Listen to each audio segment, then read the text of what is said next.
Good evening, everybody. I'd just like to welcome everybody to this meeting of the Children's Services Overview and Scrutiny. Just a few housekeeping things before we start. So please note this meeting for Children's Services Overview and Scrutiny Committee is being recorded by the Council for live broadcast and will be published on the Council website for a minimum of 6 months. In order to ensure the meeting is managed effectively, please could everybody please follow these ground rules for speaking. Only speak when invited to by the chair. Always turn on your video function when invited to speak. State your name before you speak if you've not been introduced by name. Mute your microphone when you are not talking. After the committee has heard from the presenting officer, the chair will ask committee members who wish to speak to do so by using the raise hand feature on the bar at the top of the Teams window. The messaging bar should not be used unless you're raising a point of order or providing the wording for amendment. And just one extra thing this time, you will notice on the bar at the top we have some extra icons now, some emojis, so please try to avoid using them. The smiley, the laughter face is very easy to hit rather than raise hand, so be careful of that. If at any point you would like to speak again, please use the raise the hand feature. The chair will ask each member in turn how they wish to vote if we need a vote. And finally, please ensure background noises are kept to a minimum as far as possible and mobile phones and other devices are turned off or switched to silent for the duration of the meeting.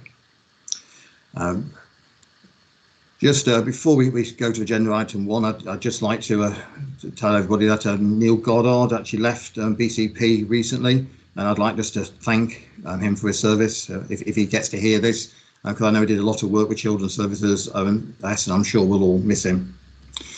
So agenda item 1, apologies. I don't believe there are any apologies unless any of, no, because everybody's here, so I can see that. So in that case, agenda item 2, substitute members. Again, there's no substitutes members. So agenda item 3, declarations of interest. Do any councillors have any disclosable pecuniary interest or local interest on any items on the agenda? I'll just give you a moment to see.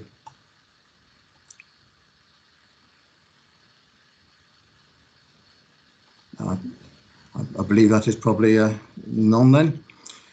So agenda item 4, the minutes. Can I just ask, is there any issues with any of the minutes that anybody's noticed?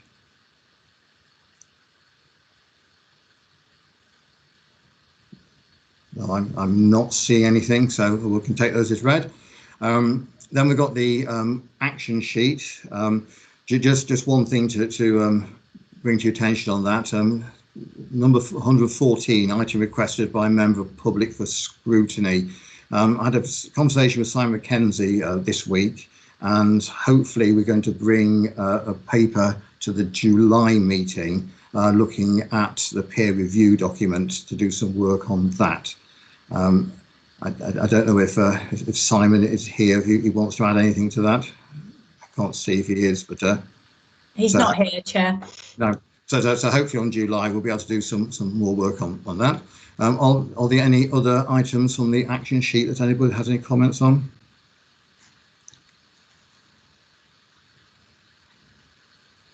No, in that case we'll move on to item 5, which is public issues. Again, I don't believe there's any public issues. There's no public issues, Chair. Thank you very much, Louise. So we get to the first big item for tonight, which is item 6, the Members of Youth Parliament Summary Report.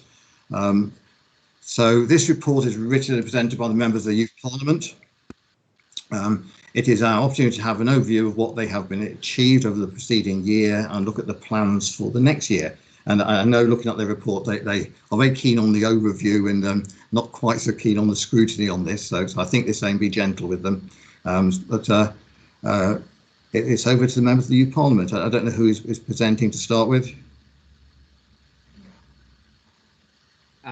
Nathan, you have chosen the long straw, have you? So it's over to you. Thank you very much, Nathan. Yeah, no, thank you, Chair. I'm glad you enjoyed our little joke about overview and scrutiny at the start.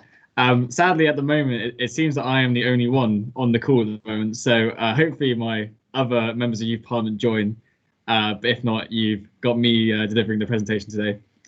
So we'd just like to say that thank you all for supporting us here, especially with Overview and Scrutiny. We really enjoyed being part of the process, and hopefully in the next year we can continue and provide lots of support for this process.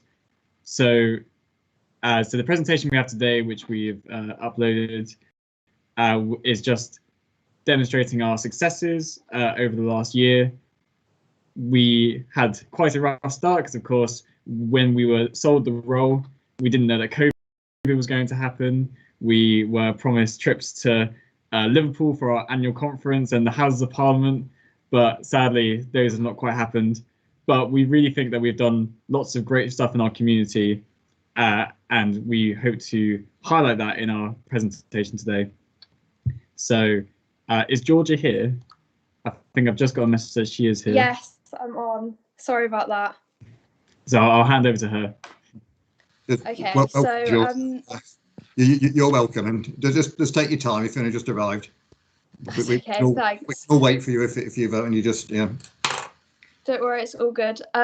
So some of our highlights have been the work around the environment. So we did a youth summit on that, and we've also, we started off doing weekly newsletters, which have now gone to monthly, which we've had very good feedback from. And then also the stress cards, which is the mental health resource. I think you've all seen that. And we've worked really hard on that, and we are hoping to have that launched by the next academic year. So that's really exciting. And we're working with Elaine Redding to launch them to utilise the COVID Recovery Fund. So yeah. Thank you very much. Is somebody else speaking? Is that Nathan? Is Adea here?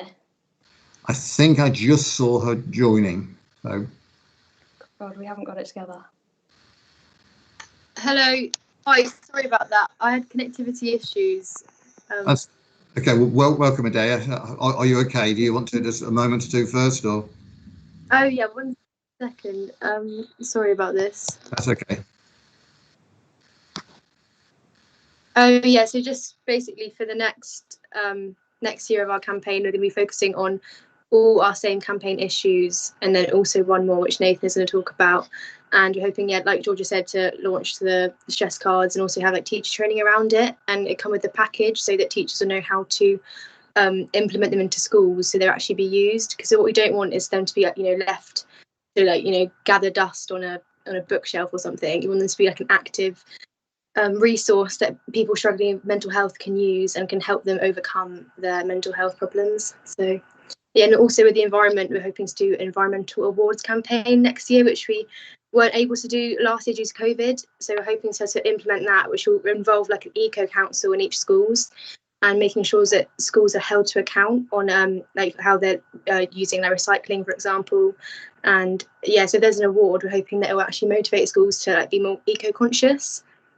And then we're also going to continue with PHSE with help of Elaine Redding in helping with making sure that schools in BCP are giving engaging PHSE lessons for students. So yeah, thank you. Okay, thank you very much for that. Nathan, did they say they're coming back to you? Yeah, that's right. It's coming back to me. So at the start of this year, because we weren't going to be running another election and we were going to be continuing in our role as Youth Parliament, we decided to try and get a new mandate from young people in BCP to choose our most important issues for this year.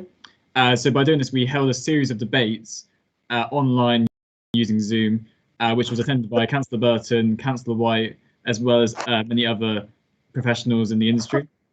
The result of this was that homelessness was the most important issue to the people on the call, and so we will be moving forward with that priority across the next year, and hopefully we'll be able to report back to Overview and Scrutiny with our progress on this.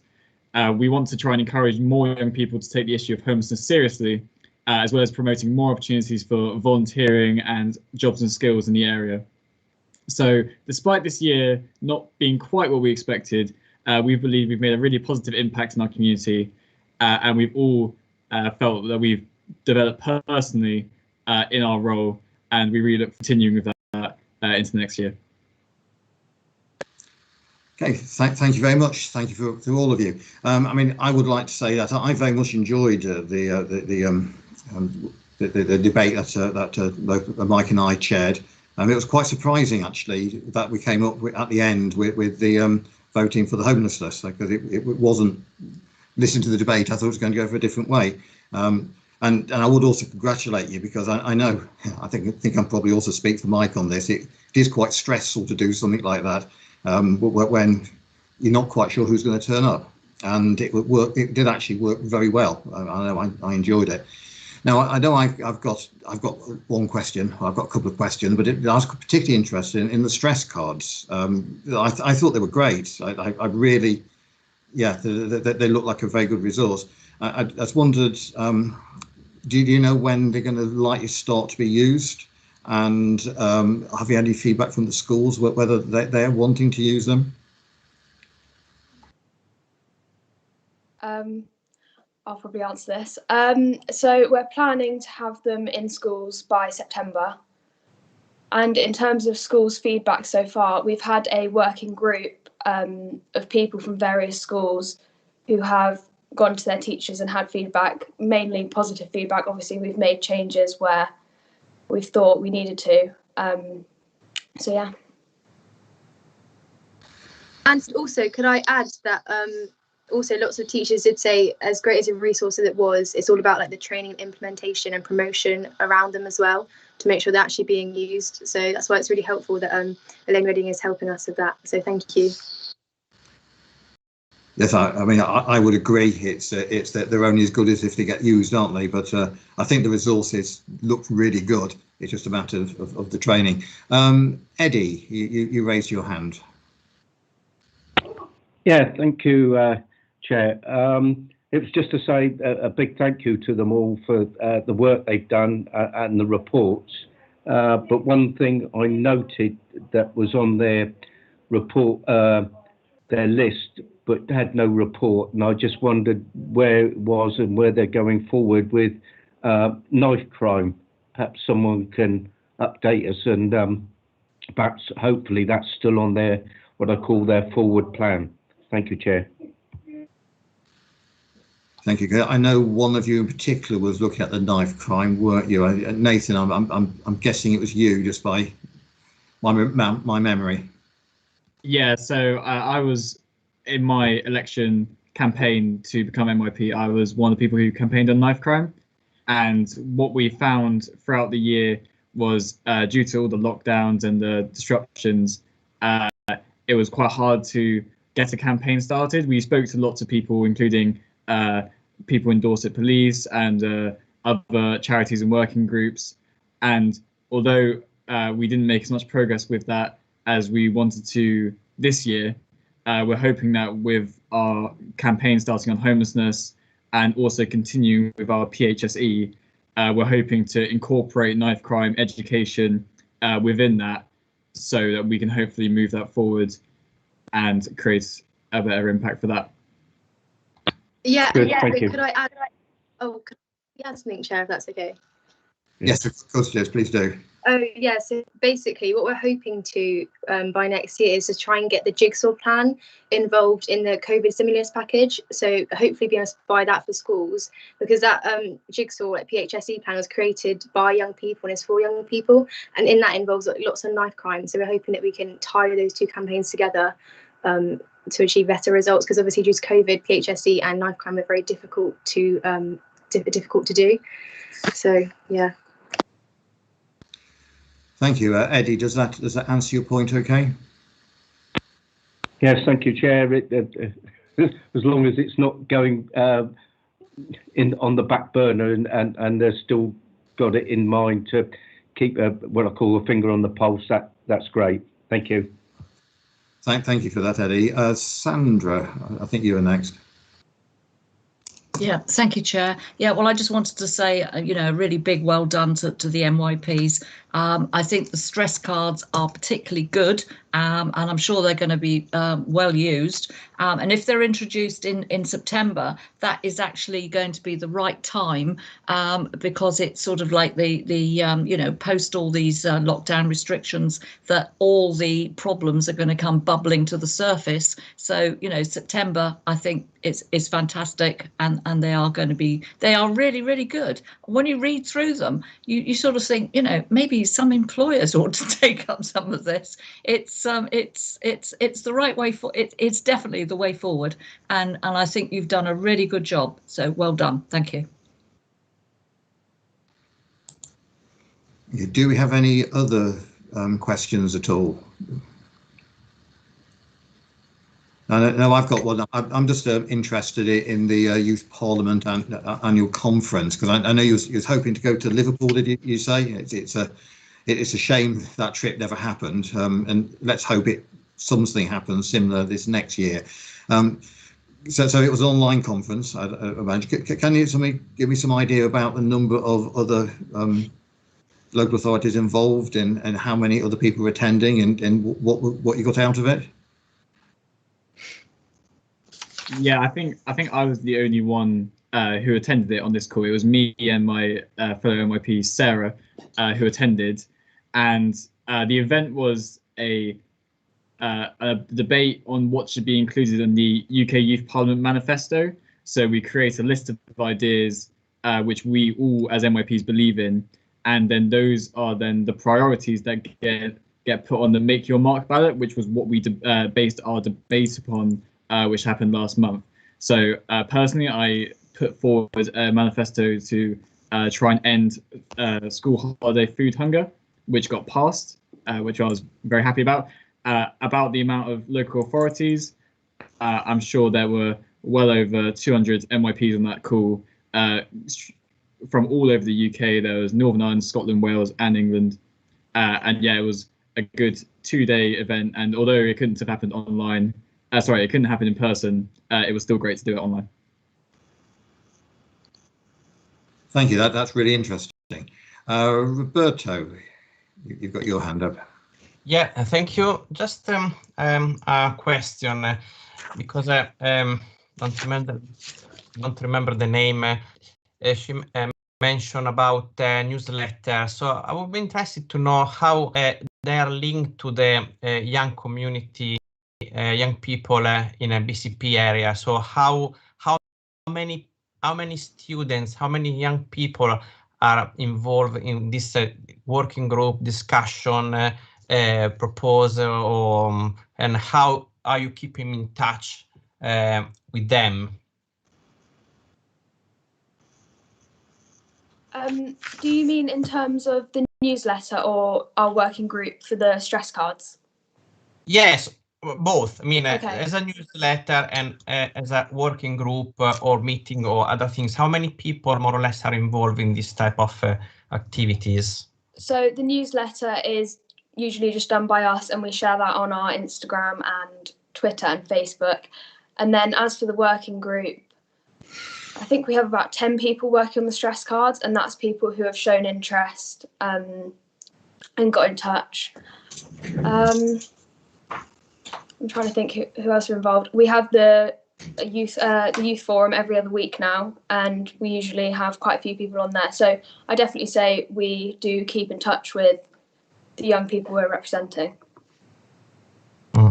As a question for Richard, sorry if I ask maybe something that is already, but is there any space for them on BCP Council website to share what they're doing for all the young people in a BCP area? So I don't know if it's already something on BCP Council website or maybe something we can think about just to help them to share the idea, to maybe try to involve more people in what they're doing. So just so you're thinking about a link, a youth link on the BTC website, so that these newsletters could go on, and the rest of the work. I mean, Yeah. that does sound like a good idea. What I'll do is we'll have to talk to officers and see whether that is possible. I don't see why it shouldn't be. It could easily be linked into one of our councillors' pages, couldn't it? Yeah. So yes, thank you, Roberto. I will ask some questions. Thank you. Just having a look, see, Roberto, anybody else got any points or questions? Yeah, Nathan, you've got your hand raised. Yes, just wanted to say that we have the recordings for the debate, which we did last month, where Councillor White and Councillor Burton attended, which talks about homelessness and access to jobs and training. So if any councillors wanted access to that, we could send that to you so that you could hear it. Great, thank you, Nathan. Lisa Lewis. Thanks, Chair. Sorry, I know there's probably not time for this, but I just wanted to say how very impressed I am with all the work that's been done, and it just sounds so positive. So, you know, well.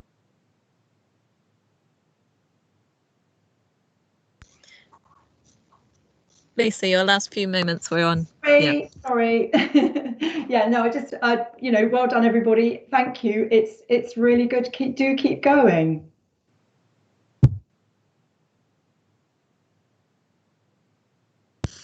Now it's you, Richard. You're on mute, Richard. So please don't do that again, Lisa, because I thought my speaker had stopped working. It's any other questions or points before we close this discussion? No, well, I'd just like to thank you all very much again. I know we've all found that very enjoyable and useful. Just to sum up, so the stress cards, I think, is one particular highlight, and I think we've talked about quite a lot, and the use of them. We were concerned that some of the topics from last year might get dropped, particularly the knife crime, but we had assurances that would be continuing. We talked a bit about the Youth Parliament Conference and a two-day event, which sounded like it's very useful. It's a shame that it couldn't be a real conference, it had to be a virtual conference. And then we had some ideas about sharing the newsletters using the BCP website and links to other parts of the Youth Parliament. So we'll move on to item 7 now. I think Georgia had her hand up, Chair. Oh, sorry, have I missed? Sorry, I just wanted to say a really quick thank you to everyone who has supported us over the last year. It's been really great to have the level of support that we've had, so thanks. Thank you very much for that, Georgia. So item 7, there's a report on children not in education, employment and training. And it says here to include details on how pupil premium is being spent. Now this item started quite a long time ago, but back in the work programme session, for those of you who were on children's at that point, back in 9th of March last year. And it started off looking at 2 separate reports, but we've managed to combine these things into one at the moment. So young people not in education, employment or training, we call them NEETs, and how the pupil premium money is spent. Now the report focuses on the NEETs on this occasion, and it should help satisfy our curiosity here. The pupil premium money has all been focused on COVID for this year. So our curiosity back in the spring of last year, we ought to sort of shelve again until things become more normal. And I'm sure as a committee we'll probably want to look at the pupil premium part again at a later date. I'd like to introduce Kelly, who's the head of the virtual school. I believe it's your first time at ONS, Kelly, so you're very welcome. I'm sure we'll be very interested in what you have to say. So it's a virtual school, I've got to get this right. It's the head teacher of the virtual school and college now, not just the virtual school, so welcome. Thank you. Thanks very much, Chair. So yes, it is my first time, and thank you for giving me the opportunity to speak this evening. So I wanted to give you a little bit of background, and not for long, I promise, but about the virtual school and college and what it is that we do. So we're not a physical school. We don't have a physical building, and we don't have young people on roll. So we don't have a a DFE number. But what we are a group, a team of people employed by the local authority to champion for our children in care and our care leavers.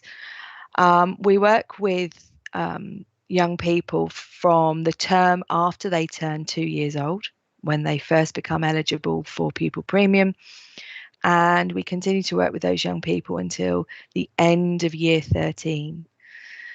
So there are some differences in what the financial side, the pupil premium allocation is to those year groups. So early years pupil premium, which begins, as I said, after the term after a young person is 2, is £300 per year. So it's a very, very notional amount. From their reception year, the young person begins to we are allocated what's called Pupil Premium Plus, which is £2,345 per year, and that continues until the end of year 11. Our role is to support and challenge educational settings where our young people attend, and we do so via a variety of meetings, but our statutory meeting that we attend is called a Personal Education Plan meeting, or a PEP, and they happen for our young people from the term after they're 2 right up till the end of year 13. For those between year reception and 11, they happen 3 times a year, and for our year 12s and 13s, they happen twice a year. Our young people in year 12 and 13 do not receive pupil premium, or we do not receive pupil premium from the government for years 12 and 13. Now, the National Association for Virtual School Heads has been lobbying for some time around that, but it still hasn't been acted upon, and we still don't receive any pupil premium officially. So what I have done is I have made changes to our pupil premium policy as a virtual school and college, and I have now taken the decision to, where appropriate and at my discretion, I am able to use pupil premium for our young people in year 12 and 13. So that's us in a nutshell. I could talk a long time, but that's not what I'm here to talk about today.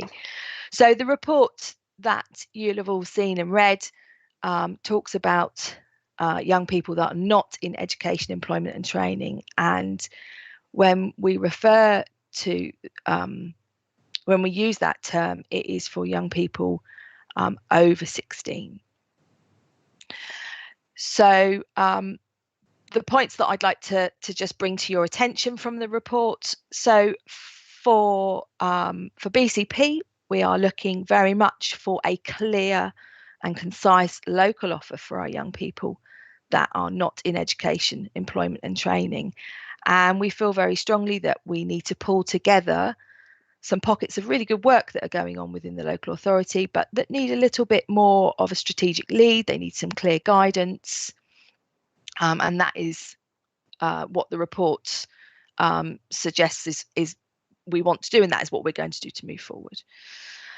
The offer will look very much at supporting the young person to gain qualifications in English and maths. The participation age has been raised to 18, and all young people should, if they haven't already achieved level 4 GCSE by the time they've left year 11, they need to continue to study to either GCSE level or an equivalent level until they achieve it, or unless year 13 ends. For our plan, we'd like to ensure that work experience, traineeships, apprenticeship offers are all available for our young people. We, as BCP, are one of the largest employers in the area, and therefore our plan is to ensure that we offer some of these to our young people, and I'll talk a bit more about that in a minute. The plan would also include mentoring, building of self-esteem, building resilience, which is often what employers look for. And so we're aware that this needs to be something that we focus on. Interview techniques and CV writing would also be a big part. Since November 2020, our remit as a virtual school has slightly changed, and we have taken much more of an oversight and monitoring of year 12 and 13. So all our year 12 and 13 students that are in care or that are relevant now have an education officer allocated to them to support them through their educational journey. And lastly, really to just touch on the PPG, we've really focused over the last year our PPG spends for year 12 and 13 around ensuring that they have access to education during the pandemic. So we have spent a significant amount of money on laptops and dongles to ensure that nobody's discriminated against and that all our young people have had access to good quality education, whether that's face-to-face or online. I did say that I'd go back to the point of work experience. Part of our plan, as I said, was work experience, traineeships and apprenticeships. And we're moving at some pace, which is excellent. And we have identified 3 young people to start work experience. There is Julian will be taking our plan to I believe it's next week to CMB to look at our offer as BCP and where service areas are able to offer work experience and traineeships and apprenticeships. And at the moment, our 3 young people are looking for work experience in either catering, parks and gardens, or IT. So we've moved forward, and I'm really pleased because, as I say, there was some good work going on in BCP. It just needs to move forward with a bit more urgency, which it's looking like it is, which is really good. So I think I have brought to your attention those points that I wanted to, and now I open it up for questions. Thank you very much, Kelly. So it's I'll just reiterate: catering, parks and gardens, and IT. So yes. Anybody knows anybody that's involved in those, or knows of somebody who knows, that's. Well, sorry, Chair. We've identified 3 will be our first BCP work experience placements, so they will be in-house. Brilliant. So that's. I look forward to hearing. I can see a few hands up, but I'm going to just go first because I'm allowed to be in the chair. Something which I know we had a discussion about before, because at the moment the rules have changed on education, and I checked that. So basically now, if you're in England, you have to, if you can leave school at 16 or the summer after you're 16. But you have to stay in full-time education and training, for instance, college, start an apprenticeship, traineeship, or spend 20 hours or more a week working or volunteering. Now that's all the rules. Now, my question is for those children, young people, who don't manage that, and looking at the percentage, there's quite a large percentage of our young people with care experience who don't do that.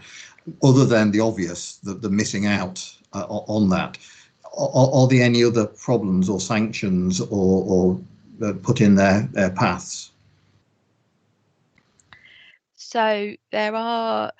So the onus is on the young person to attend. So there's no sanction as such for parents as there is or can be for those between reception and year 11.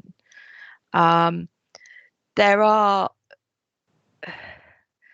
certainly barriers to our young people getting into education, employment and training. And this year particularly, when you look at much larger sets of data than I've put on the report, we can see that the impact of COVID has certainly hit our young people in terms of in terms of employment.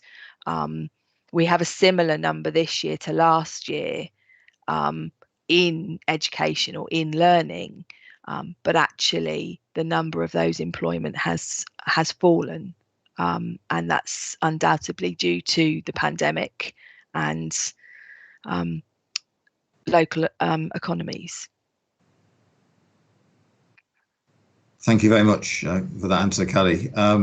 Lisa Northover, I thought you might be one of the first people for questions here, so over to you, Lisa. Thank you. We might have talked around this before, but I was thinking about when somebody who's not in education wants to enter education, how it can be demoralising because the courses you're able to access at the college are very limited unless you've got this level of maths and English. And even then, to start a course, say if you decided, that means you've got to wait all the way till September, and then you can start a maths course which has to run for a year, even though you might be quite capable of probably, it depends what your reason is for not getting your maths and English, but I think for a lot of kids it's just that they weren't motivated at the time, but suddenly they might be motivated today. The thought of having to wait a good 18 months before then you can start your carpentry course that you're interested in just seems so deflating. And I wondered if there's any way of being able to have some sort of service that means people can do their maths and English that is not connected to the academic year. Is there some other way of achieving those? And just another example, like I've got a son who he's been working, he saw a job he wanted to apply for, and it would be so good if he could just quickly go and do that extra bit. He doesn't need loads of tuition, but you can't do that in this area, and I think a lot of kids would really benefit from just being able to do these things quite quickly. Thank you. We've certainly recognised that. So as part of our plan, which is in early stages, we very much recognise that for our young people, it is a journey, and it tends to be a bit of a circular journey, and therefore you can come off and come back on at any point. So the plan is that we will offer just that, opportunities for our young people to join whenever they need to, rather than, as you say, have to wait an entire academic year. The college do a second intake for some courses in January, but we do appreciate what you're saying totally. And when we've spoken to young people, that's certainly something that's come up. So we would be looking to provide the opportunity to get that maths and English qualification at any point during the academic year. In terms of other young people, obviously it would only be a private candidate. There will be funding attached to what we plan to do, but that is something that we'll look at and will be part of planning to ensure that we have a really clear offer that meets the needs of the young person, because that's what's really important. It's not about a system or a process, it's about what's right for them. Thank you very much. That's great, thank you. Does that answer your point, Lisa? Yeah, it does. I just, during COVID, for instance, Bournemouth and Poole College put a load of free courses onto their website that you do with a tutor, but a lot of the work you do on your own. And I just thought that was amazing. And it just proved that quite a lot of young people that supposedly couldn't do the maths and English, could do these other courses. So I don't see why other things can't be delivered in that fashion, because it just seemed to be so straightforward and really accessible, and you could do it alongside whatever else you're doing. So yeah, thank you very much. That's really hopeful news. Thank you very much. Now, Sandra, you're the next person to speak, but Jane, I think you had a point to follow up with that. Do you want to just come in, Jane? Because I know you put something in the chat bar. So I did, but I think actually in point about the fact that now it's more digital and there is a lot of online learning, it might make it easier to join at any point. So that's fine. Thank you. Okay, right, thank you. We have looked at, sorry, Elaine, we have a meeting later on this week with Skills and Learning, who we are going to be discussing using both their tutors and their exam, because all of their buildings are exam centres, and therefore we can use them to achieve functional skills or GCSEs. For many of our young people who are not in education employment for whatever reason, functional skills tends to be the preferred option, and there are more opportunities to take those exams at more points during the year. So we're quite excited about that, and I think they're quite excited for some added revenue. Chair, can I just add to that I think that Councillor Kelly might be referring to the wider cohort, and I think it's fair to say that COVID has challenged the way in which education is delivered. So I think it's a really interesting space, Councillor Kelly, to watch in the broader, and it might be that some of the learning is taken from children in care, looked after children, and the way in which we've been doing that type of business for many years. So yes, there is a lot of interest in how we might deliver services, educational services going forward. It would be nice if our looked after children were the leaders in this, wouldn't it? And the rest would follow. That will make a nice change. I think I saw a note from Nicola. Did you want to come in on this as well? Thank you, Chairman. It was the comment that just as I pressed go, Kelly made the observation about Skills and Learning and their very flexible approach to functional skills, because they are, a wonderful resource, and particularly for people who struggle to engage at kind of the age at which we require young people to take those particular assessments, that some of them actually need to come back to it a bit later on. Still relatively young people, but beyond school age. Just my comment was, don't forget Skills and Learning. It's a great resource. Yes, I would totally agree, because we're all ready for different things at different moments in our lives, aren't we? And it's a shame when the young person misses it by 6 months. It's because they weren't ready. Sandra, you are next on my list. Yeah, thank you, Chair. Yeah, I want to carry on from that, actually, to be honest. So I note the situation regarding the pupil premium grant, which you explained on page 24, and I see it only goes to young people from reception to year 11. That's 16 years. After that, if they go to college, they can get a bursary for vulnerable students. But the college no longer runs A-level courses. So if they want to stay on at school to take A-levels, what happens? Is there a fund for children in care that can be applied for via schools? If not, what can they do, and what can we do to help? Thank you. So they should. Reason why that vulnerable bursary cannot be applied for by a young person that stays on at college to do A-levels with their sixth form. So any young person in education, as long as they're in a registered provider, registered post-16 provider, they can apply for that bursary. But it's really interesting, Councillor Moore, that you mentioned that, because obviously you can access that bursary if you are in education, but you can't access that bursary if you are not. So yeah, that makes it that's yet another challenge for our young people. Yes. Which is why we're here, which is the purpose of the virtual school, which is the purpose of all of us as corporate parents, is to champion for our young people, because I think Elaine said this a while ago. You don't stop championing for your children just when they hit 18 or when they leave school. You continue, you know, for the rest of their lives. They will always be your children, and we need to do the same thing. Yeah, spot on. Yes. Does that answer everything, Sandra?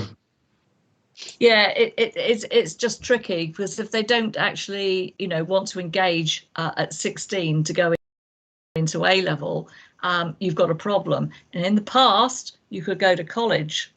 And I speak from experience here with my son, pain in the neck, but he eventually, because I stopped being a caring mother and turned into a complete and utter ranting mother, and dragged him down to the college, and then he engaged because he had to. You know, three A levels later, he was fine, and went on to university, and everything was absolutely fine. But it was the transition period between leaving school at 16, because he thought he could go out and get a job and earn £1,000 a week, and it was quite a culture shock when he found that that wasn't actually the case. And when he worked that out a few weeks later, I was able to march him down to the college, enroll him, and he gave up and went willingly, because he didn't have any alternative to go to. It's trickier now because they've stopped doing it. So it's not going to be easier for our young people, because they sort of realize what they're doing at you know, different rates. And we've, you know, as parents or corporate parents, we've got to be there to help them. And it's not always terribly easy to do that at the moment. No, we have to do that metaphorical thing down to the college. Yes, Councillor Moore, I think is what we need to do. Yeah. But we need to put our arms around them a little bit, don't we? So we need to Yes. look at what it is that our young people need to help them. Which again, the idea of a local offer, a local needs offer, will have that extra bit for our young people. That little bit of mentoring, that building of that self-esteem, so that they are able and do feel able to go and access something, some work experience, so that things don't seem quite so daunting. It's having those little bit extras, going that little extra mile, so that they're ready and they feel comfortable. Thank you. Thank you. I'm just before I move on to the next, I just want to carry on with that theme just a little bit, because I totally understand that the college now doesn't do A levels, because of course they weren't getting the numbers to run the courses, and schools, a lot more schools now have sixth forms. But a lot of the children we're talking about here, the young people we're talking about here, when they get to that point, that they seem to feel they need a fresh start. They want to go somewhere with a different environment, become a different person than what they were at school. So often they don't want to go back to the school that they were studying in originally. Start fresh somewhere else. Are there any problems for these young people moving to a new school? Is there anything that we need to do to help them achieve that, if they decide, rather than going to the college because they don't do the A levels, they want to go to a different school? Is there anything that we need to do to help that transition? I think any transition at any age, for any young person, but certainly for our young people, can be particularly tricky. We do ensure that it is a focus for any meetings that we have, regardless of whether they're PEP meetings or any other professional meetings around for our young people around transition. We offer support, both financially and from other professionals around a transition period.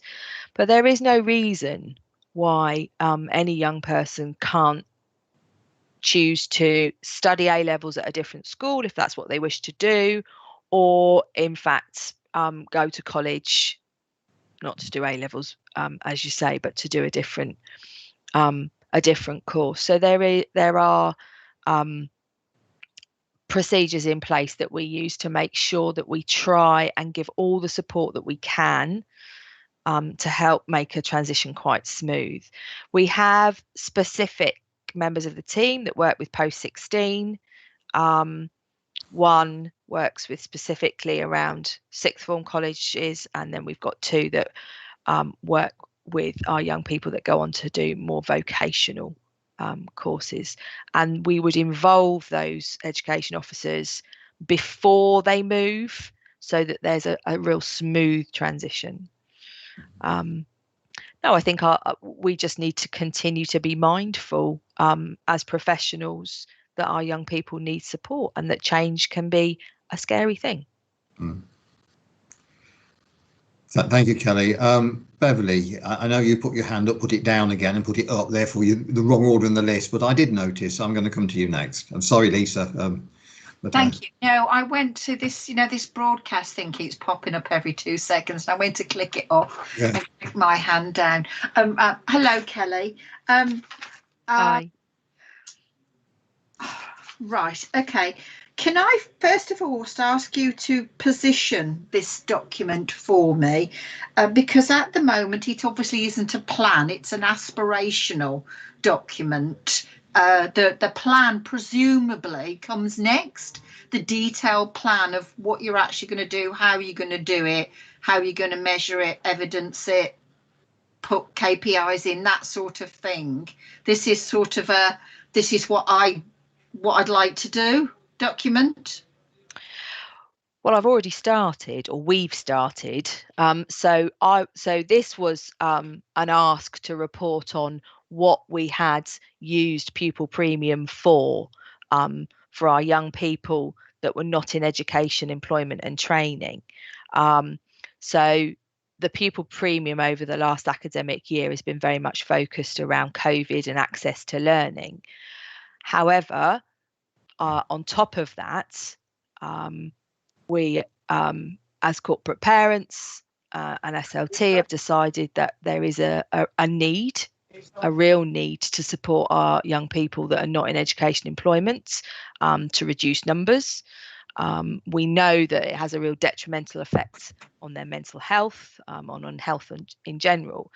And as a result of that, our intention, well, not just our intention, we have started to implement a plan or put a plan together that includes offers of work experience, traineeships, apprenticeships, as I've said previously, around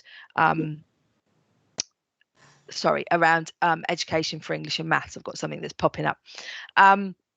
So yes, the plan is in draft and hasn't been formally seen by SLT, but what we want to do is we want to get started. So I think education, employment for young people has been talked about and discussed for quite a while, and as has work experience and apprenticeships and traineeships. And I know myself and Elaine are very keen to move this forward with pace rather than continue to talk about it for long periods of time.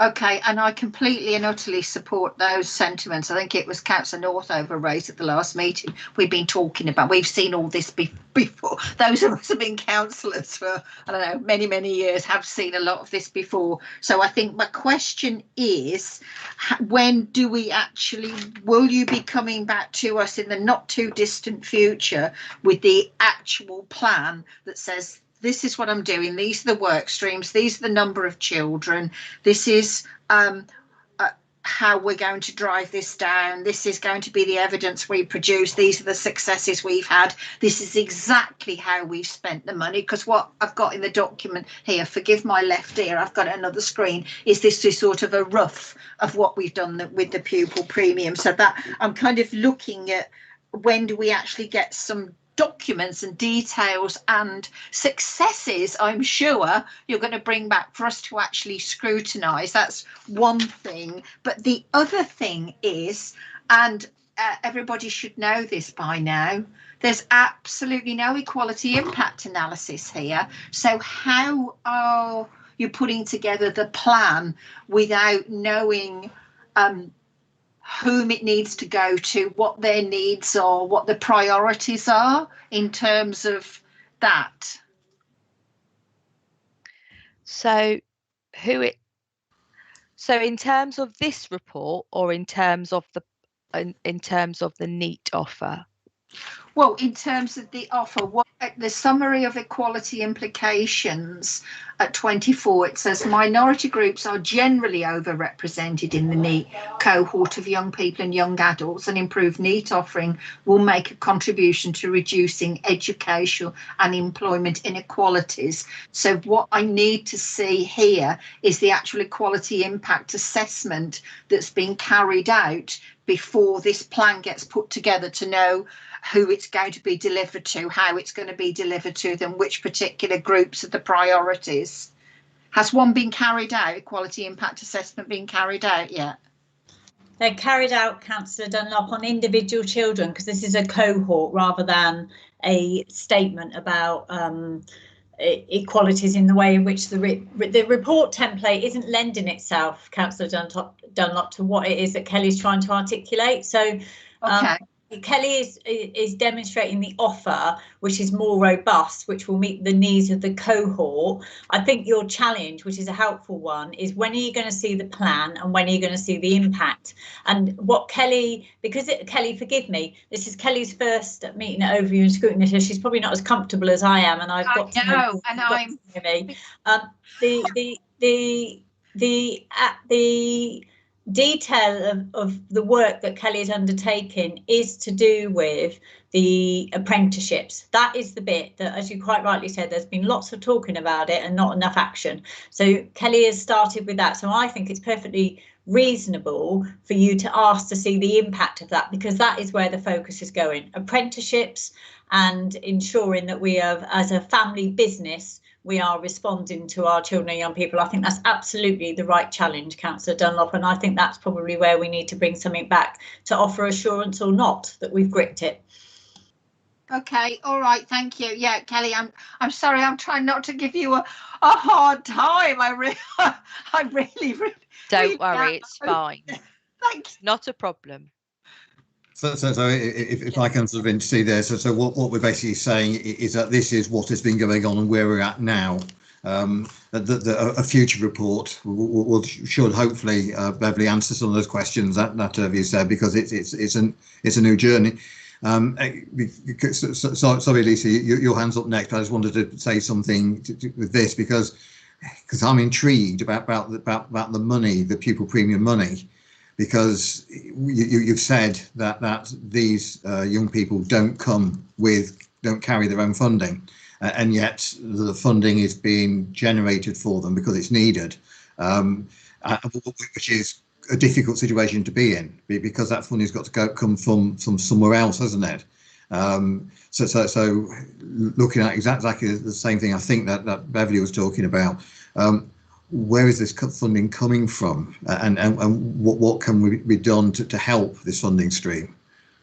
Okay, so there isn't funding, as you say, that comes with our young people in year 12 and 13, and neither is there funding that goes with them as they get older. But we do, as a local authority, have a responsibility to provide support and opportunities for our young people. Now, we have started to look at work experience, and our aim is for our 3 young people to have started their work experience placement within the next 4 to 8 weeks. So we'll be very happy to come and talk to you about how that's gone. And then very quickly after that, we would like we've identified 17 more young people who responded to our survey that we would like to introduce that to. Now, with work experience, there is an element of financial impact in and around the time frame from officers and employees of BCP, but there is no outgoings as such. So it's time, it is man hours that would need to be spent on this. Very similar for traineeships, although there is the opportunity to pay for expenses. Now, at the point that we move into offering apprenticeships, then there is money, there is a need for funding, and we would need to look at individual services allocating money from their budgets. So there is something called the levy, the Apprenticeship Levy, which we can use to fund the actual learning. So whether that would be from BCP, Bournemouth and Poole College, or maybe another local provider. But it's not just the college that offer apprenticeships, and every provider offers different, the learning around different areas. And then there will be additional funds that are required to do the other bits that we talked about mentoring, building the resilience, some of which we've got people in-house within BCP that can offer those services, but we may need to look externally. And as I said to Councillor Dunlop, this does need to. So what I've started with work experience, there is no additional costs, but there will be, as she rightly points out, and this is why the plan I need to put the plan in front of Elaine, really, when it's fully drafted, so that we can then start discussing where would that money come from. Thank you very much for that answer, Kelly. Lisa, you're next. Thank you, Richard. Actually, I was going to ask partly what you've just asked, and also what Beverly asked, because I was wondering about the plan in paragraph 8 on page 22. You know, whether it's good to have a plan, but I just wondered, you know, what it was. And while I'm here though, could you explain, does anybody know the reason why there would be so many more 4.2% care leavers 16 to 17 years in BCP, which is more than the Southwestern National? Do we know what the reason is? So interestingly, when you look at other local authorities, when you look at so I have additional information. If you look at the so the table below that one that you talk of, Councillor Lewis, talks about our young people in year 12 and 13 that are NEET not known in education, or employ, and then finally employment or training. What often happens when reporting is NEETs and what's called not knowns are often put together, and that's often how things are reported. Now, whilst our NEET numbers are higher, our not known numbers are they are lower. So not known for the Southwest is 3.4 compared to our 1.4, and national is 3.6.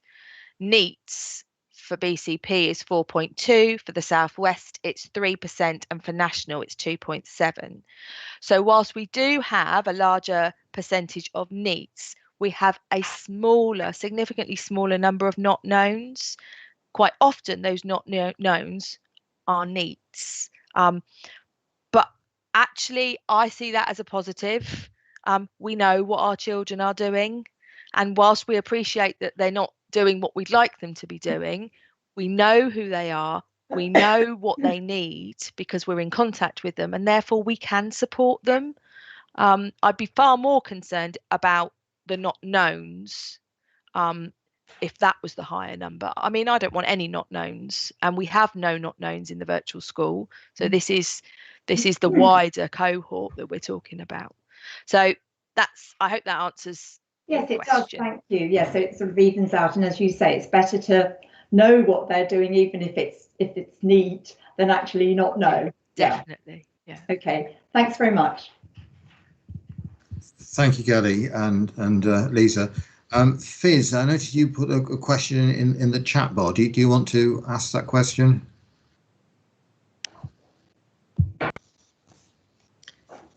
I think it's mostly been answered.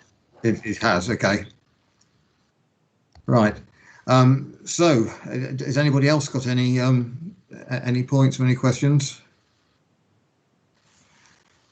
No. Okay. So I'll just sum up. We had quite a wide-ranging discussion there. We started with the possible sanctions for people who find themselves in NEETs.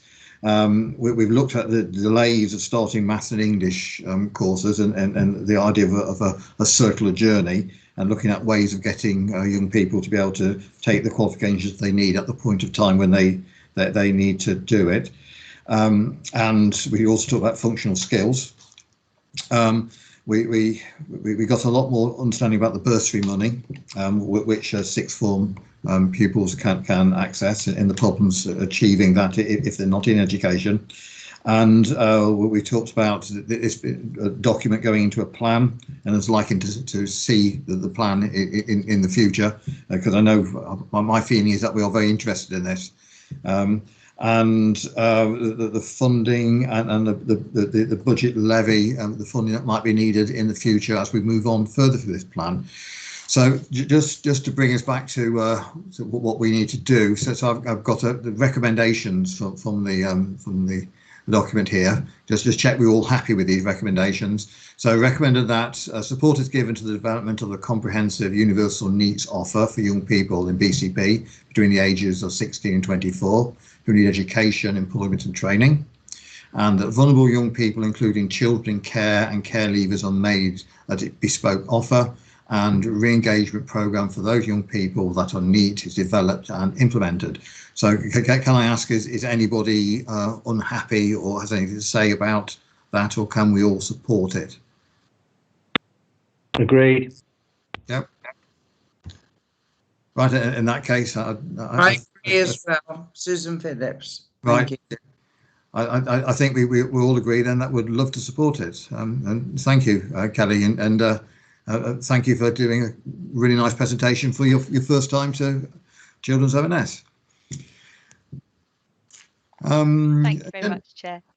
My pleasure. Agenda item 8 then next. So this is Children's Services Improvement Journey Update. So this was a request basically from me on behalf of the committee to look at an update the progress of the action plan following the Ofsted focus visit in October 20. And I know that Anthony has worked really, Anthony Douglas, who's the chair of the Children and Young People's Partnership Board, and Elaine have worked really hard to get this document to us in time, because I know it was very short. So I must thank you both for putting this together, and it's over to you. Thank you, Chair. Anthony, I think it would be helpful, given we've got the benefit of your time, if you would like to lead us into this. Yes, happily. Good evening, Chair. Good evening, councillors. And it was about 6 months ago that Ofsted visited and found Children's Services to be in quite a difficult position with serious and significant weaknesses. They first came to light in the summer last year, and today has been so warm it reminds me that we're quite close to the coming summer. So a year is a long time to make some improvements, and I'm delighted to say that the service is becoming safer for vulnerable children and young people. Delays are reducing. The budget is more in control. Performance management is becoming stronger. Some good services are getting better, and the poorest services are improving. So I'm cautiously optimistic that progress has been made sufficiently to have a momentum that is unstoppable. Our members have been very important in supporting that across political parties. The corporate management team has supported it, the improvement programme, both with financial support and by reprioritising some of what it does. For example, Kelly's just talked about one of the big items in the action plan, which is to improve services for the most vulnerable children, including care leavers. So there's some work going on to increase the housing options for those care leavers who want to become independent or semi-independent, and also to put in place the long-awaited Care Leavers Hub, so that there is a centre for resources for care leavers to dip in and out of. So in each of the 15 areas of the action plan, which I track, the improvement board I chair 6 weekly, and then in holding to account sessions every 2 to 3 weeks. I'm pleased to say there's been movement on all 15, although some are much more difficult to shift than others, like the underlying culture.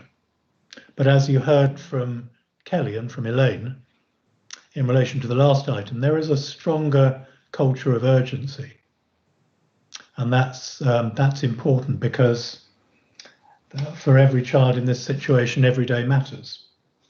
So the report is, as the chair said, put together at relatively short notice, but we stand by it. And I'm just going to say a few things about each heading. The first, if you've got it in front of you, is paragraph 2. These were the most important areas for priority action that Ofsted set out. The first is to have stronger management oversight and quality assurance. There was, frankly, very little. And that's why everybody was slightly taken by surprise when the findings of significant and serious weaknesses came to light. They shouldn't have done. They should have been known about long before, because there should have been a stronger grip of the service. So I'm pleased to say that there's some solid evidence of daily management oversight and of much stronger quality assurance.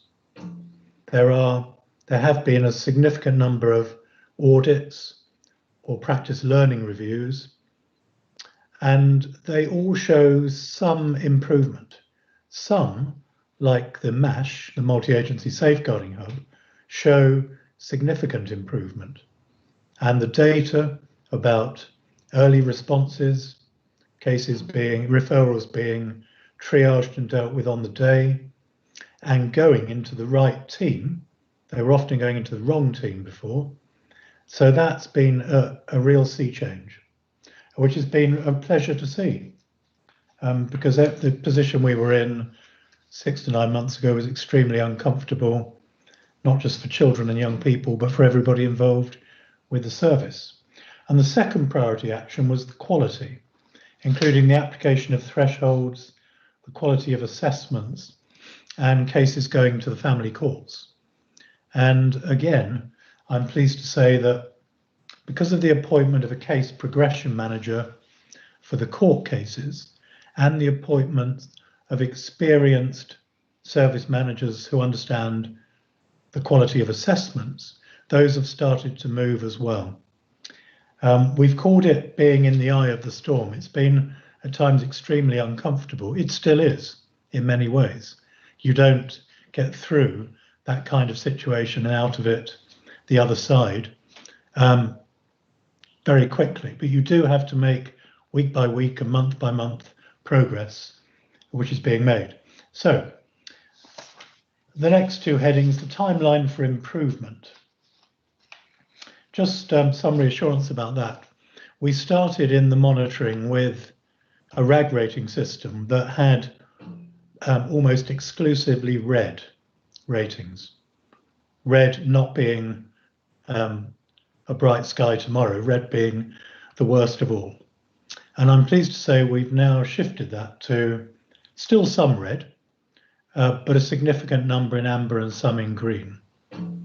And month by month, there's some more progress on that. So I'm convinced the direction of travel is the right one and that real progress is being made. And that's set out in the report, including 2 examples, one from the MASH and one from the assessment service, because obviously you have to get the handling of referrals right at the front door.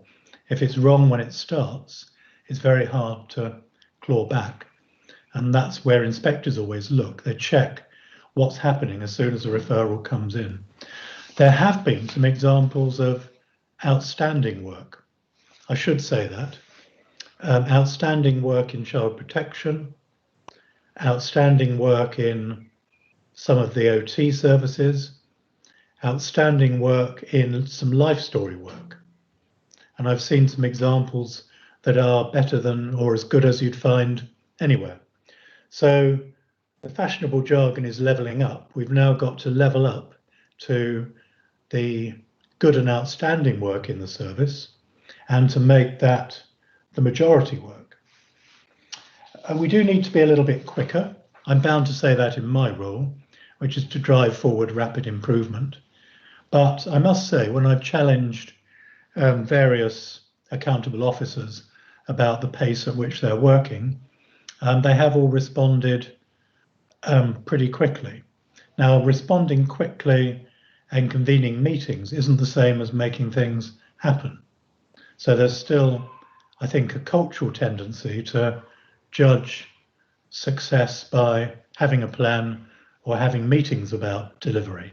Whereas really these days, what matters is that the delivery comes first, and you might refine it as you go along, but you have to have a momentum about delivery. I think it's been a commendable joint performance by members, senior officers and frontline staff, particularly because of the pandemic. And of course, the pandemic may come back again, we don't know that. But what we do know, and I make this as the last point in our report, there are significant spikes in demand already, with more expected, particularly in domestic abuse and mental health. So the service does need to be fit to be able to cope with that increased demand. It clearly wouldn't have done a year ago. It would have led to considerable backlogs and quite a lot of cases not being held, kept safely. And the most important thing in a service like this is to be safe. So the work carries on. It will carry on for another year, but we hope to be in a stronger place, quarter by quarter, committee by committee. The recommendations are simply that you note and scrutinise our update report and help us take it further.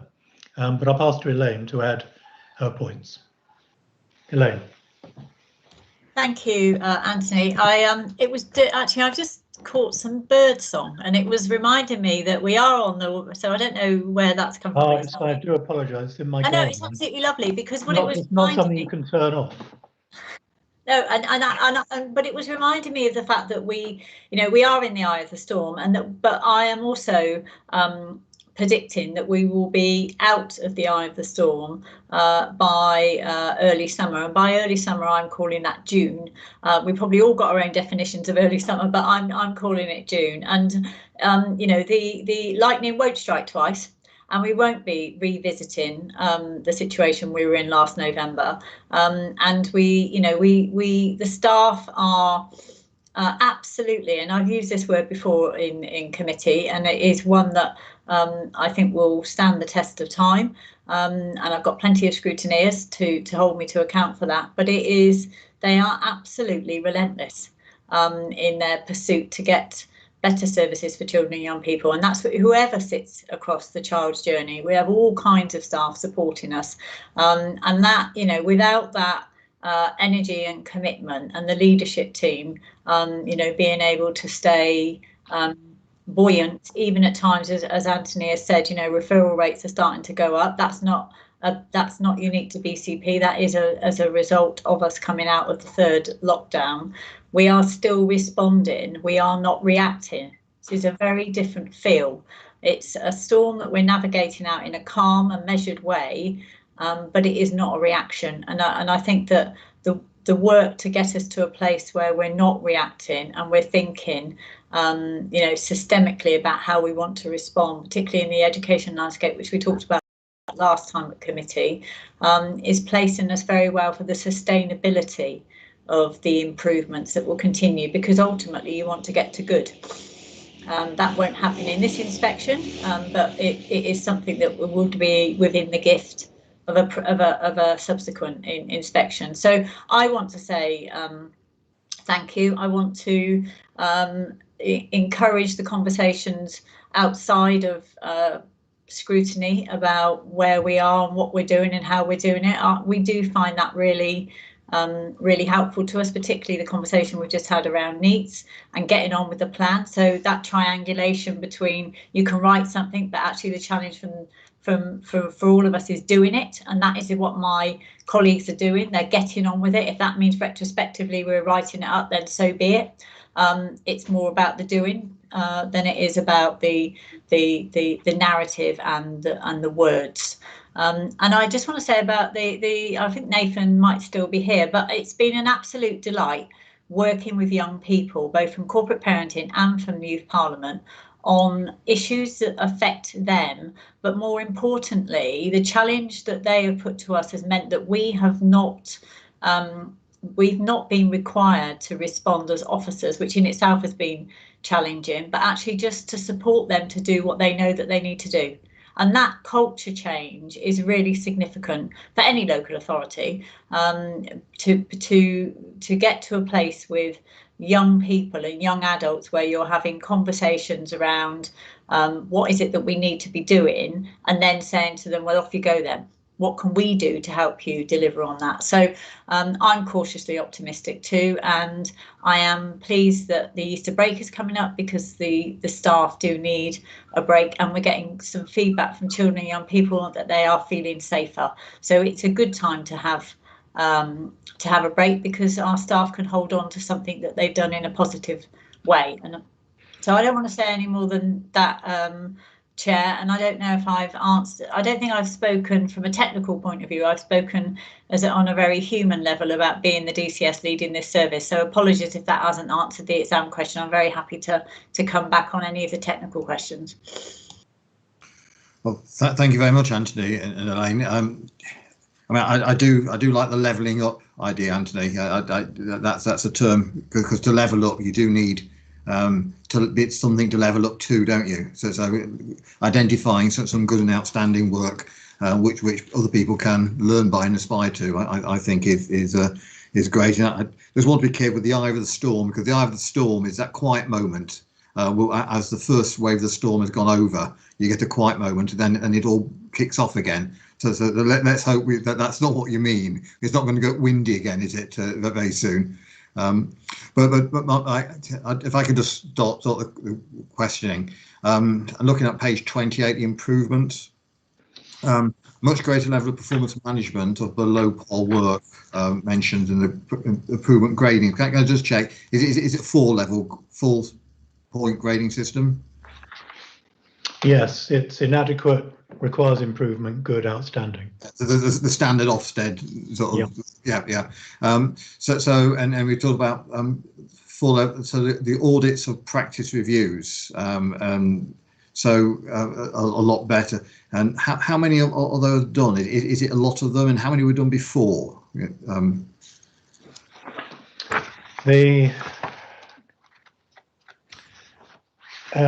Well, they only really started in earnest in December, to be frank. There were a small number carried out by individual services, but this systematic programme started in December. There were 84 validated audits 84 of, let me start again. There's been an increasing number, 36 in December, and I don't have, Elaine may have them, the detailed number month on month. But don't worry about detailed numbers, because it's and that's what I'm not asking for. I won't expect you to know that information off the top of your head. I just wanted to get an idea, which I think you've already answered. That the answer is there weren't actually being many done originally, and a lot more are being done now. No, I think, Chair, the key point is they're being audited by 2 experienced auditors who've worked in good local authorities. So we make the point in the report, they're not marking their own homework. and that because it'll be crucial in the Ofsted inspection that Ofsted accept the auditing work and standard that we have.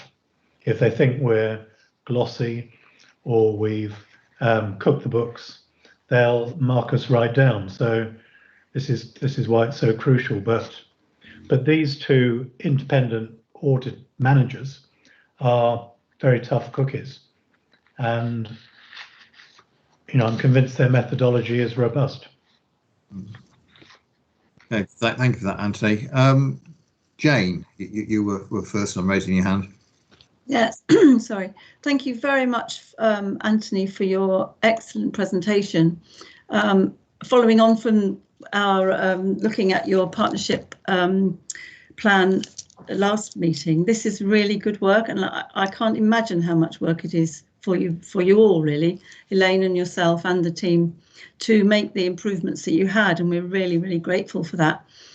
What I was wondering was, rather like Richard asked about the number of audits, whether we could have some sort of idea of some of the targets, but maybe in case of the assessments made, or where you've put the improvements list, what sort of targets are you aiming at, and are you actually achieving those? Well, probably not quite yet, and maybe sometimes and not others. We understand that, and your frankness in how long it's going to take is really, really welcome. Thank you for that, because that means that you're not underestimating or trying to pretend to us that this is an easy task, because clearly it's not. And the things that you're achieving are just fantastic. My other question is, at the bottom of the paper, where we usually see the different impact assessments, it just says none in everything. And is that intentional, or is it just something that kind of didn't happen, or, is there a reason for that, is what I'm asking, I think, please. Councillor Kelly, it's the report template again, because originally we were going to do this in PowerPoint, and through discussion with the chair, we turned it into a report. But we do need to find a template that allows us to report on progress against an action plan, rather than trying to conform to some boxes that look like we either haven't paid enough attention or we don't know the answer, which I don't know which one's worse, to be honest.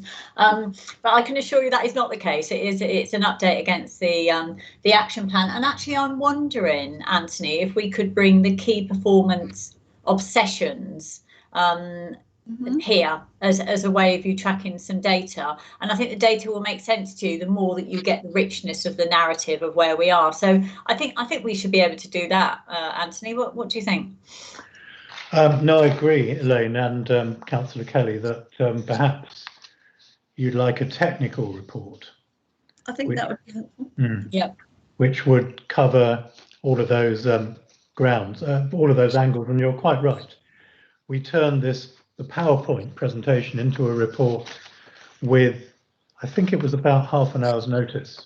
So, and that's why you've got a string of nones on the back, whereas obviously there are, and we apologise for that, there are some financial implications, there are equality implications, there are public health implications. If you'd like us to retrospectively produce those 5 summaries, we're very happy to. For the record. Susan, I'd like your comment, and yes, I look forward to receiving all of the new report and understand. Thank you. Okay, thanks very much. If I may, just before Sandra mentioned to Councillor Kelly the targets that an auditor looks for. They're audited on a case-by-case basis, and they're looking for the standard of work against national professional standards. Yep. But the target, if you like, is to have less inadequate work. That's the basic target, to reduce the amount of inadequate work. Mm-hmm. Because whether it's for Ofsted or for purposes of community safety, inadequate work is dangerous, potentially. Oh. So they're looking to increase the amount of requires improvement at the expense of inadequate, to increase the amount of good at the expense of required improvement, and so on with outstanding. And we can show a good trajectory with that. but still there's too much poor work. It's not acceptable, and we can't rest until inadequate work is at the irreducible minimum. Absolutely. So with your permission, Chair, may I just come back a minute, please? Yes, of course you can, Jane. So the measurements are taken against where we were, and as long as there's a gradual trajectory upwards from that, I mean, are there not numbers on the way, or is it is? Yes, there are numbers that we can provide in the next technical report. Thank but you. We had to achieve a baseline, Yeah. which was an honest and accurate baseline. That didn't come until December. Oh, I see. So Okay. before then, we didn't have a robust enough baseline to measure improvement. So now we've had 3 months, which shows a month-by-month improvement. Oh, I see. Yes, because of course, I suppose at the beginning of all this, we didn't know what we didn't know. Exactly. And that's half the problem. Okay, right. I see. Thank you very much. Thank you, Chair. Yeah, if I could just add to that, because Ofsted, one of the main things they look at is the capacity to improve. Is that I imagine is still the case, Anthony? And so the language has changed, but the language has changed, but the issue is the same. Yeah. So I think what we're coming from, and I think I'm thinking about the same line as you, Jane. Is are we demonstrating that capacity? And can we demonstrate it next time that they arrive? I get that's the feeling that we're talking about the same thing here. Sandra, you were next. Yes, thank you, Chair. Well, I was going to say some of what you've actually already explained, but I would like to say that I'm fortunate to have already received an update on progress at the cross-party member group, and some service improvements already been discussed at the corporate parenting board. So I'm pleased we're now able to see improvement, and I know a huge amount of hard work has gone into getting us this far. So I want to thank all the staff and officers for their hard work to date. But I know that we've come a long way from where we were. But it's also clear that there's still a long way to go. But we are moving in the right direction, and I want to thank you and say well done, and please do keep going, because we're clearly on the right trajectory. So keep going. Thank you. That's very kind of you, Councillor Moore, and I'm sure Elaine will pass that to all of our staff, because it's been a collective effort. Thank you, Sandra. I can't insist anybody answers the question that you asked then, can I? No. Lisa. No question, it was just a comment. Lisa. Thanks, Richard. Thank you very much for the report. I just wondered, could you give us more detail on page 30 under I? It mentions the learning hub model, and I just wondered if you could give us more detail on how it impacts. How does it work? Well, it's being developed as an academy on the same lines Gloucestershire did. It was a big part of their improvement work, and it basically brigades the right learning to get to good in one place. And we've started that with a toolkit that is being launched in mid-April, which attempts to set out what good looks like for all staff. And we also wanted to build more research into an evidence-based practice into the department. So I also tells the development about the Bournemouth University School of Social Work's lecturer, who is becoming based in, for part of the week, in the assessment service. That's one of the weakest services. As we say in the report, concentrating on the voice of the child in neglect. So the academy is going to particularly focus on new staff who are in their first year of practice. And we've got a responsibility to them to make sure they're not overwhelmed, that they stay, and that they're well supported. They have slightly lower caseloads and slightly more supervision. But this is an attempt to put a much greater emphasis on learning and systematic learning than perhaps has been there in the past. So it's been quite a traditional approach of training courses. That's changed with the pandemic apart from anything else. But the goal of this is to make sure the learning is there in the department, that it's accessible, and that change is well implemented. So it's early days, but it seemed to me a very significant building block. Thank you. Thank you. Could I ask one other question? I've just noticed on page 31, under A, recruitment of sufficient new permanent staff is proving difficult. Could that be anything to do? Is there quite a disparity between locum pay and permanent staff? Is there anything that can be done to overcome this difficulty, or is it a problem of the pandemic? I'll pass that to Elaine, because not to duck it, because so we share it around. Thank you. The short answer is that there is a national shortage, Councillor Lewis.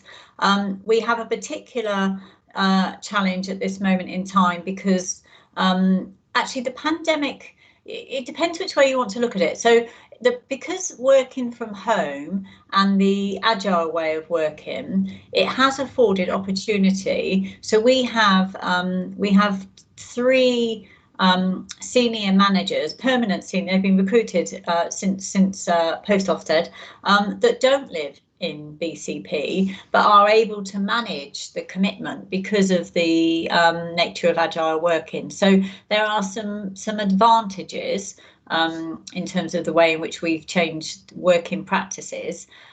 But the attraction for permanent around social workers will be about our reputation, and it will be, and for managers as well, team managers. So, you know, low caseloads, good supervision. We started the conversation off by saying that, you know, there was a lack of management grip and oversight. And if you're a social worker or a team manager, you don't want to come and work in a service where you're managing really complex cases. You know, high demand on services. You've heard that from what you've around the increase in referrals, without knowing that you've got the right environment. It's all about creating the right environment for social work to flourish and for social workers and beyond. And that's the environment that we are in the midst of creating. Caseloads are dramatically reduced since December of last year, and we've got more direct work going on with children, families and young people as a result of that. So we are creating the environment to attract, and we're just about to, well, we are working with our corporate colleagues on a recruitment campaign, which will be attractive in terms of branding, because that's important as well. But ultimately, it is the try before you buy. You know, are we as good as we say we are? Have we got the low caseloads? Are you getting good supervision? And is it a nice environment to come and work in? And all of those things that for us, you need to come and experience. So national problem, we've got a local response to it, but we are going to take advantage of the agile working, because, you know, if we can attract colleagues from other areas that have worked in good and outstanding local authorities, then so be it. Thank you. That's all sounding very positive. Thanks.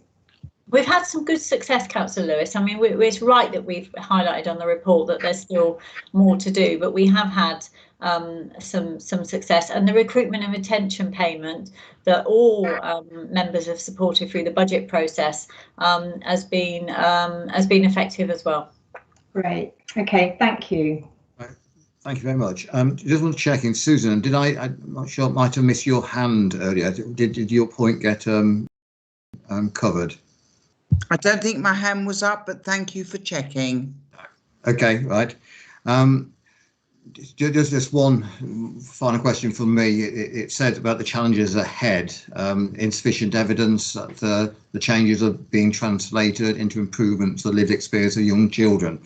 Now, my question is how long could we expect for these improvements to actually translate into measurable improvements for young children? I'd make 2 points, Chair. Firstly, it may be that good experiences weren't understood or captured before.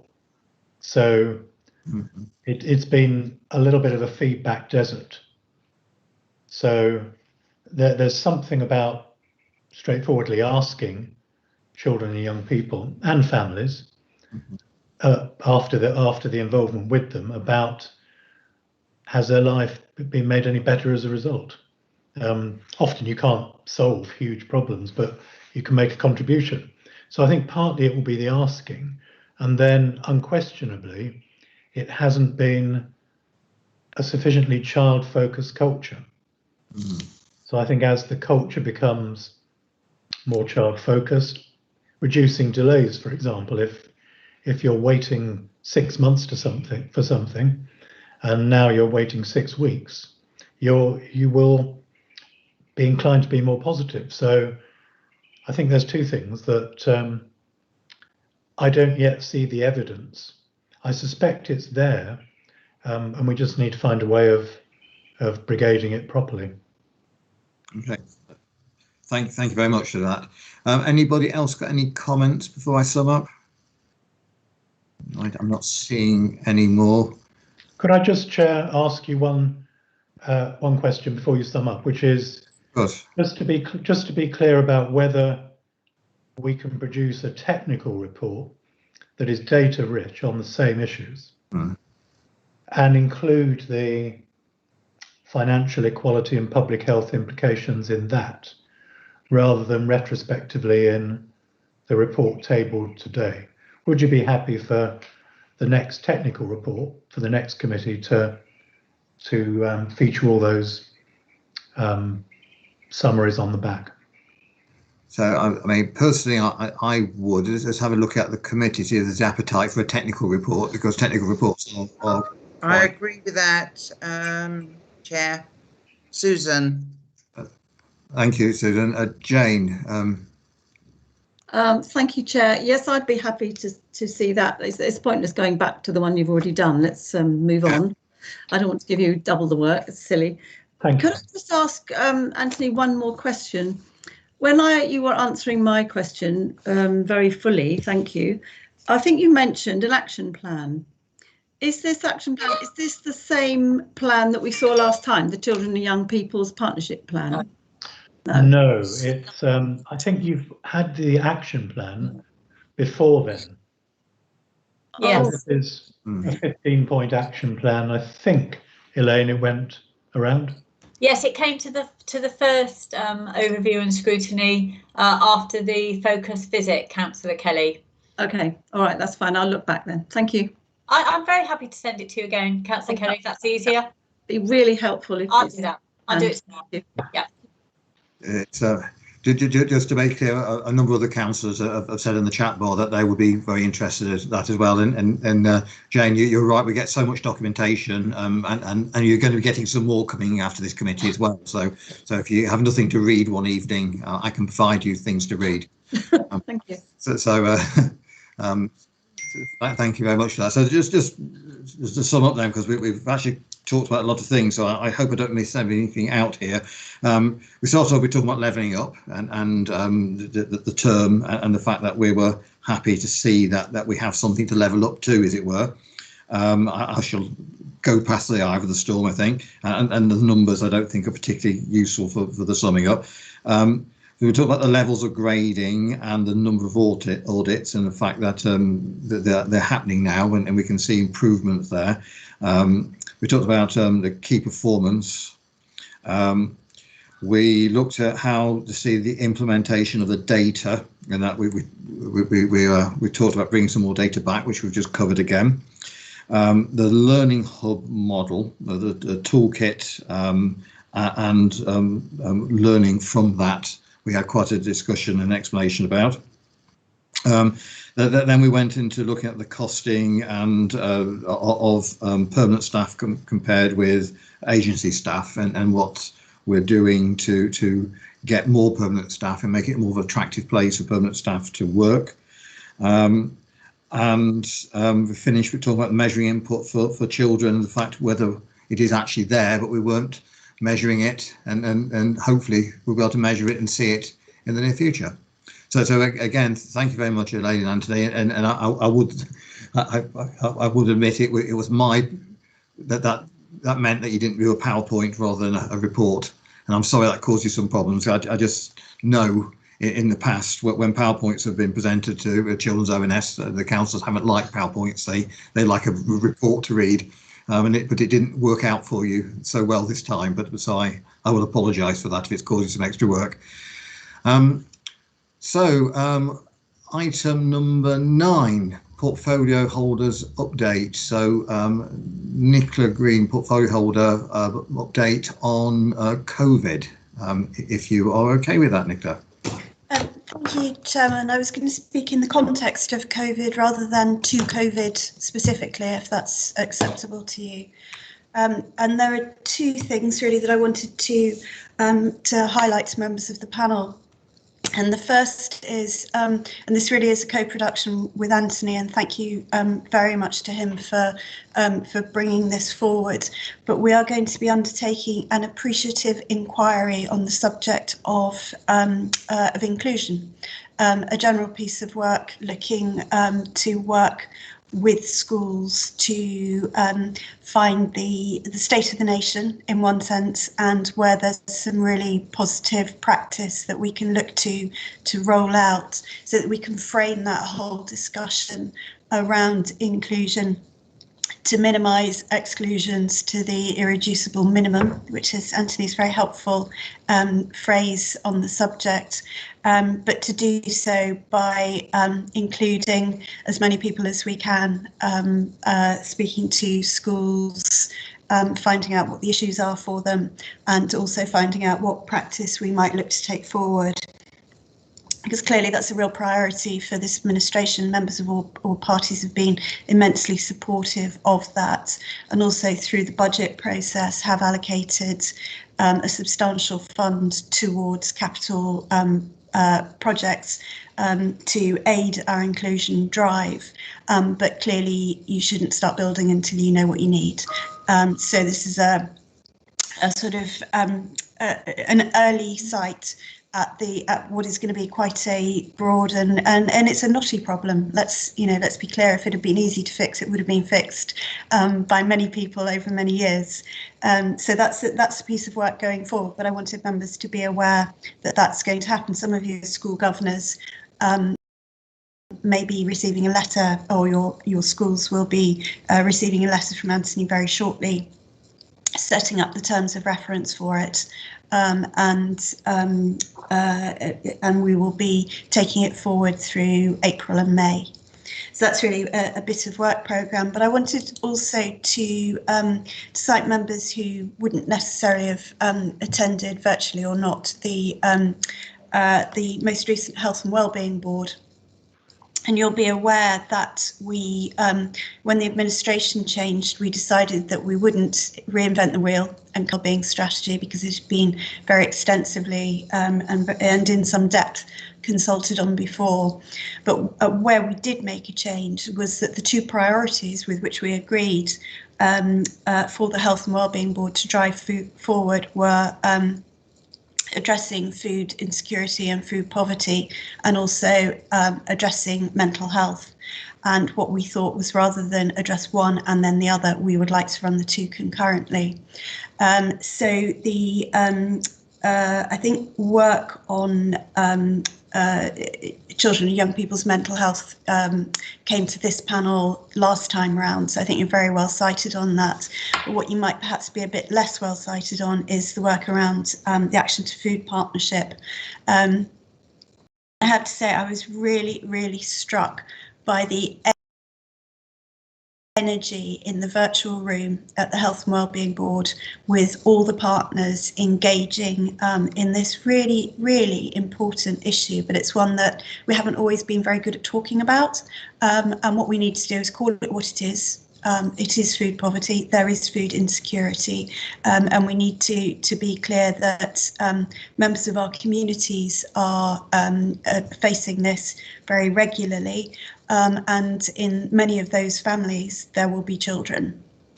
So you'll be aware that a lot of work has gone on around the winter warmth grant, and the which was used to provide clearly grants for winter warmth through the CAB, you know, whether it's bills, whether it's boiler services, in some cases the provision of white goods.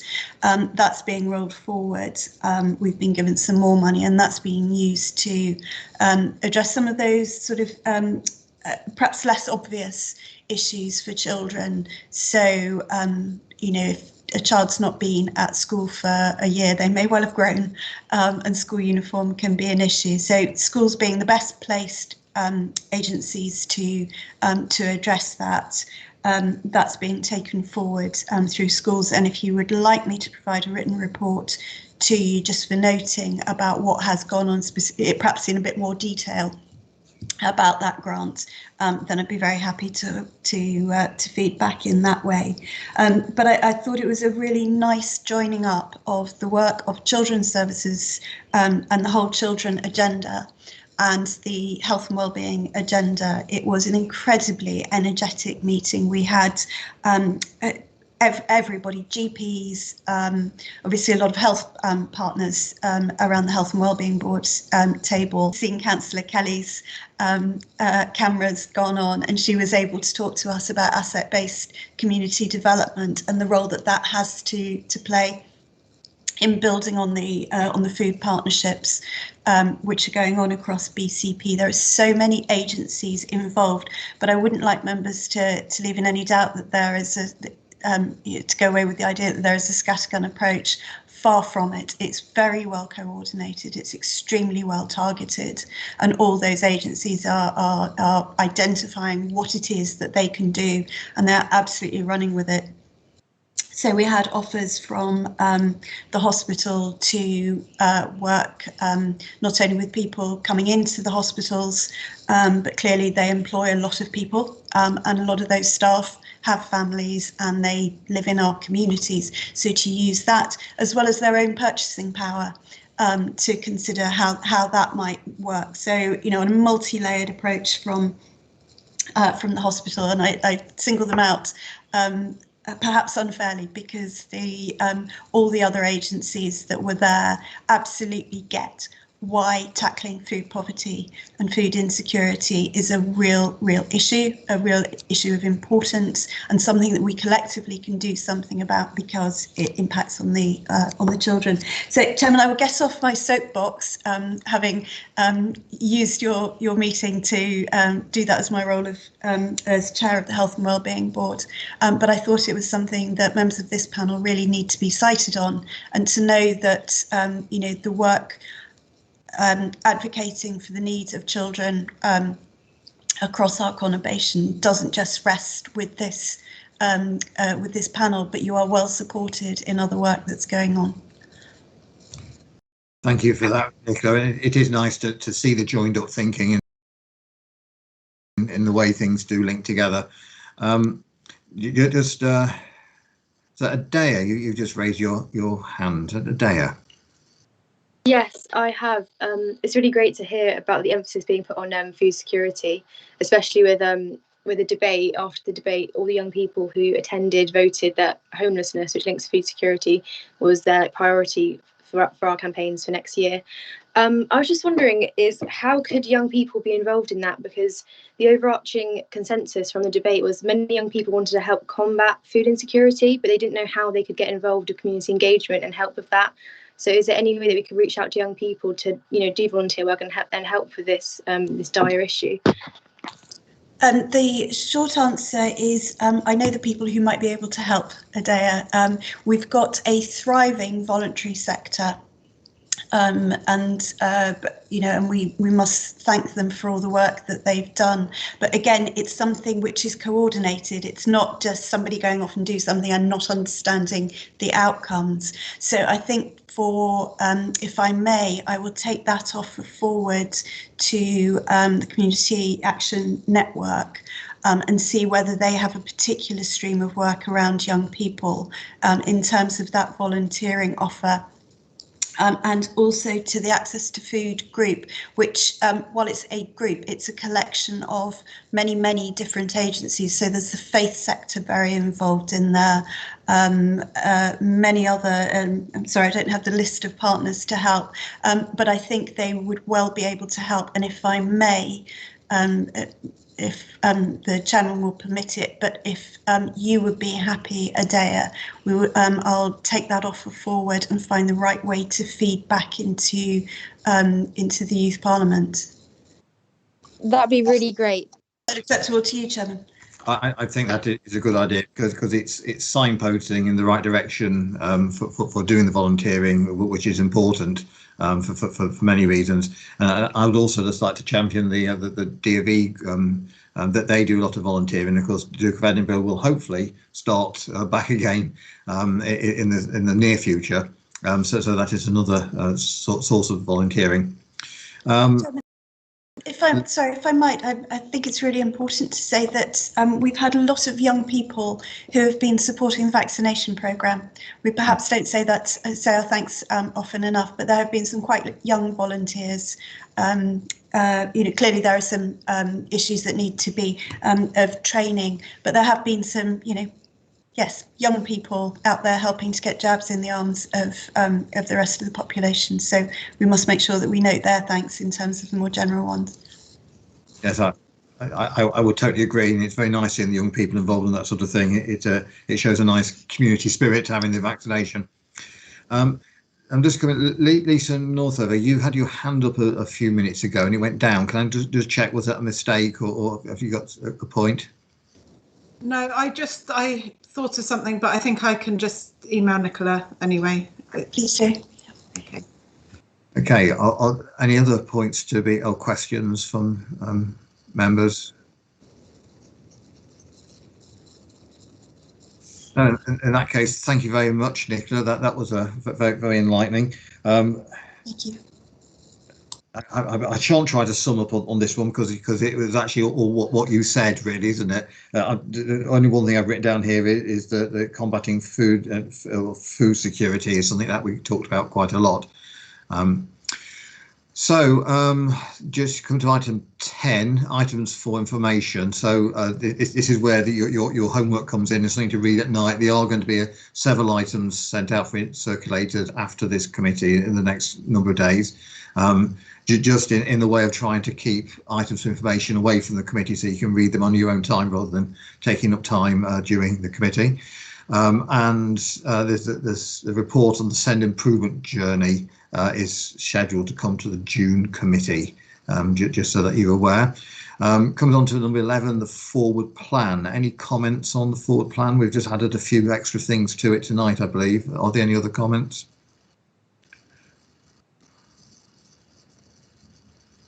No, I'm not seeing anything there. Agreed. In that case, it's just to note the meeting dates. The next one is the 8th of June. And that one may well be, by sounds of things, a real life meeting rather than a virtual one. So watch this space and let's see what's happened. In that case, thank you very much for everybody who attended, and the meeting is closed.